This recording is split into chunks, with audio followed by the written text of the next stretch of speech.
ഓരോ സെഷനിലും നമ്മുടെ മുന്നിലിരിക്കുന്ന ആളിൻ്റെ മനസ്സിൻ്റെ കാണാക്കയങ്ങളിലേക്ക് ഇതുവരെ ഒരാളോടും തുറന്നു പറഞ്ഞ് ഒന്ന് പൊട്ടിക്കരയാനാവാത്ത സങ്കടങ്ങളിലേക്ക് ചെന്ന് തൊടുമ്പോൾ മനസ്സിലാകുന്നൊരു കാര്യമുണ്ട്. സങ്കടങ്ങൾക്ക്, മുറിവുകൾക്ക്, വേദനകൾക്ക് ലിംഗഭേദമില്ല. ആണിനൊരു സങ്കടം, പെണ്ണിനൊരു സങ്കടം, അങ്ങനെയില്ല. വേദനയും ഒറ്റപ്പെടലും മുറിവുകളും ഒക്കെ തന്നെ ശാരീരികമായിട്ടും മാനസികമായിട്ടും ബൗദ്ധികമായിട്ടും സാമൂഹികപരമായിട്ടും ഒക്കെ അവരിൽ ഒരുപാട് വളരെ ആഴത്തിലുള്ള ആഘാതങ്ങൾ ഏൽപ്പിച്ചിട്ടുണ്ടാവും. കഴിഞ്ഞ ദിവസം ഒരാളോട് സംസാരിക്കുമ്പോൾ അയാളിങ്ങനെ ആർഗ്യൂ ചെയ്യാണ്, ഒരാണിന് ഒറ്റപ്പെടൽ സഹിക്കാൻ പറ്റില്ല, അത് അയാൾക്ക് സ്ട്രെസ് ഉണ്ടാക്കും, ടെൻഷൻ ഉണ്ടാക്കും, ഒരു പെണ്ണിനത് വളരെ ഈസിയാണ് എന്ന്.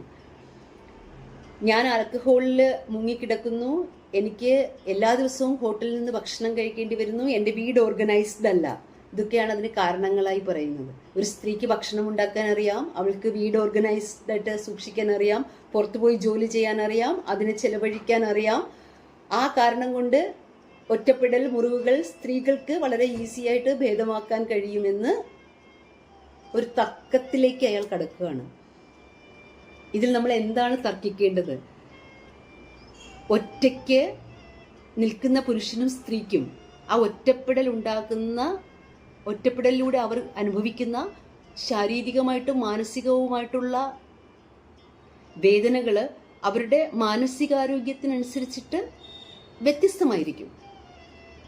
ചിലർ വളരെ ആരോഗ്യപരമായ രീതിയിൽ അതിനെക്കുറിച്ചിട്ട് വേവലാതിപ്പെടാതെ ഉചിതമായ ഹീലിംഗ് മൊഡാലിറ്റിയിലൂടെ കടന്നുപോയി അവരുടെ മുറിവുകളെ ഭേദമാക്കും.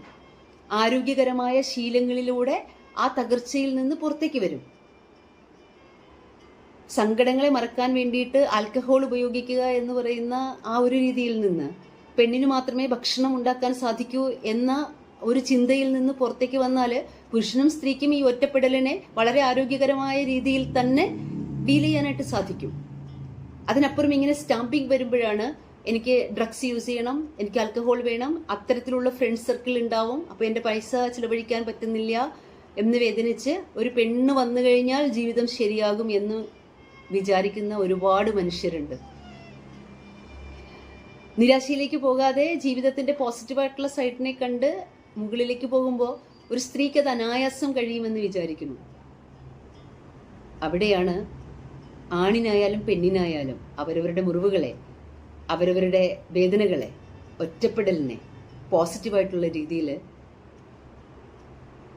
അതിനെ സ്വീകരിക്കുകയും അത്തരത്തിലേക്ക് അവരുടെ പ്രശ്നങ്ങളെ പരിഹരിക്കുകയും ചെയ്യാൻ പറ്റുന്ന മാനസിക വളർച്ചയിലേക്ക് എത്തേണ്ടതുണ്ട്.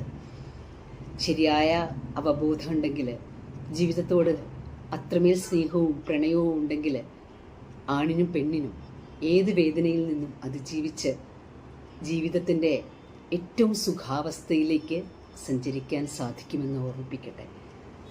ഇത്തരം കൺക്ലൂഷൻസ് മനസ്സിലുണ്ടാക്കുമ്പോൾ നമ്മളുടെ മുന്നിലുള്ള ജീവിക്കാനുള്ള വഴികളാണ് നാം അടച്ചു കളയുന്നത്.